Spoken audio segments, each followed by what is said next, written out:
स्वर्गीय आमदार विनायक निमण यांच्या जयंतीनिमित्त सोमेश्वर फाउंडेशनतर्फे कार्यसम्राट मोफत महाआरोग्य शिबिराचं आयोजन करण्यात आलं आहे। लहान मुलांपासून ते वयोवृद्ध नागरिकांपर्यंत सर्वांना उपचार दिले जात आहेत।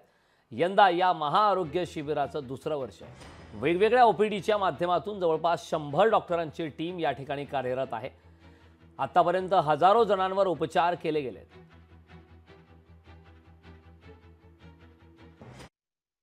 कार्यसम्राट स्वर्गीय आमदार विनायकजी निमण यांच्या जयंतीनिमित्त आयोजित केलेल्या कार्यसम्राट मोफत महाआरोग्य शिबिर याचं हे दुसरं वर्ष आहे। आपण ज्यावेळी आयोजित करत आहोत, आपण घरोघरी जाऊन मुलांचे किंवा रुग्णांचं घरोघरी जाऊन आपण हाईट, वेट आणि बीपी हे आपण चेक केलं।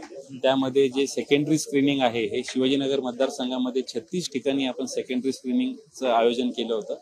त्या 36 ठिकाणी आपण रक्त तपासणी असेल, लघवी तपासणी असेल, MRI, CT स्कॅन, 2D एको टेस्ट असे विविध जे काही टेस्ट आहेत त्याची तिथे आपण नोंदणी करून त्यांच्या टेस्ट आपण तिथे केल्या। आज हा जो तिसरा टप्पा आहे, ह्या तिसऱ्या टप्प्यामध्ये ती पूर्ण फाईल घेऊन तज्ञ डॉक्टर्सच्या इथे आपण ABCDEF असे 6 झोन्स केलेले आहेत आणि प्रत्येक झोनमध्ये 15 OPD आहेत। ह्या अनुषंगाने टोटल 90 OPD मध्ये जे डॉक्टर्स आहेत त्यांना हे रुग्ण त्यांची फाईल्स दाखवून त्यांच्यावरती योग्य ते औषधोपचार असेल औषधोपचार, सल्ला असेल तो सल्ला आणि जर शस्त्रक्रिया असेल तर शस्त्रक्रियेसाठी ते नोंदणी करून घेत आहेत। आणि 5 ऑगस्ट पासून 5 ऑक्टोबर पर्यंत ह्या पुढच्या 2 महिन्यामध्ये जे काही शस्त्रक्रियेसाठी नोंदणी झाली असेल ते छोट्या शस्त्रक्रिया असो मोठ्या शस्त्रक्रिया असो याचा आपण मोफत शस्त्रक्रिया त्यांना आपण करून देणार